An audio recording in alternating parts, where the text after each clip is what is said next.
And joining us now for a look at the big picture is Sue Mi Terry. She's Senior Fellow at the Center for Strategic and International Studies and a former Senior Analyst on the Korean issues for the CIA. She's here for no politics, just substance. Yes. Tell me about the historical significance of this moment.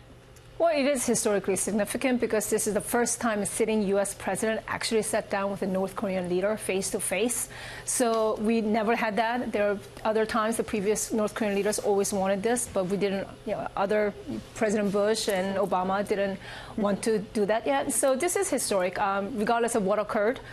This moment is what we witnessed yesterday is a historic moment. You also know a little bit about Kim Jong-un and the culture, and you mentioned in a piece today that he showed deference to his elder counterpart. How so? Well, he was being very cordial. In Korean language, there's formal and informal language. He used formal language when addressing President Trump. And even his body language, I think he was deferential. No, he didn't have any kind of attitude that I could see. So I think he was trying to give his respect to President Trump. And what will they see in North Korea? Like, what do you think state TV wants those citizens to see? Well, they're going to see all the things Kim Jong-un was doing, running around Singapore, even taking a selfie. That all the North Korean media was with him. The way they are going to spin it is that North Korea pursued nuclear weapons program, and they have completed it. Now they're a powerful country, and the whole international community is accepting him. And now you get to sit down with President Trump, the most powerful person in the world. And why is this? Because Kim Jong-un himself is a bold leader who was able to get here because of the nuclear weapons program. Will they know that it's because Kim Jong-un has said, in theory, that he would denuclearize? I don't know if they're going to know that. I think what they're going to know is that the United States and North Korea are trying to improve our relationship and try to get to another level. But what they're going to think is that now, because North Korea completed the nuclear program, they are able to sit down with the U.S. president and negotiate from a position of strength. That they're equals. At least that's their narrative. And then tell me a little bit about going forward. So we know that Secretary Pompeo and National Security Advisor John Bolton will be going over in about a month, and they're going to work on the nitty-gritty.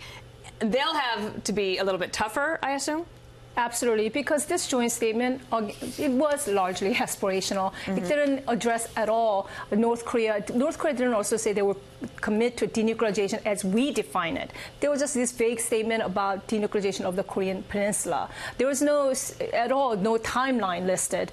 There was no commitment to give us a full declaration of their nuclear weapons inventory. So the hard part, it really begins now, when Pompeo and Bolton and others go to North Korea and the actual negotiation really begins. Tell me about what you think that North Korea's goals were for the summit, and did North Korea meet its goals? I think so, because North Korea was really looking to enhance their international standing, gain some international respect, prestige, look like an equal to the United States. I mean, look at even the little things like North Korean flag, side by side with the American flag. Yeah. They really went out of their way to make North Korea look equal to the United States. And all this symmetry and diplomacy leading up to this summit has made North Korean leader look like a normal leader of a normal country. We all forgot that this is a guy who, killed his half-brother in a Malaysian airport using banned WMD, right? We forgot that he killed his uncle, that we forgot all his ruthlessness. Or the gulags that are there in North Korea. That has 200,000 people. Take a listen to President Trump talking about human rights and what happened yesterday at the summit. I believe it's a rough situation over there. There's no question about it. And we did discuss it today pretty strongly. I mean, knowing what the main purpose of what we were doing is, denuking, but discussed it at pretty good length. We'll be doing something on it. Sue, this won't be a surprise to you. The hunger crisis in North Korea estimated that 18 million people are dependent on government food rations. 10.5 million people are believed to be undernourished, and 5.6 million affected by natural disasters between 2004 and 2005. I mean, in any way, do you think that Kim Jong-un getting a taste of what it might be like to be a normalized leader in the world, that he might treat his people better? I'm skeptical on that. I'm hopeful, but I feel like that is something that is going to have to be addressed in the future. Yeah, I mean, he would want to improve economy for North Korea, just also because he doesn't want to be a ruler of a poor pariah, backward state, right? Just for himself, just self-interest-wise.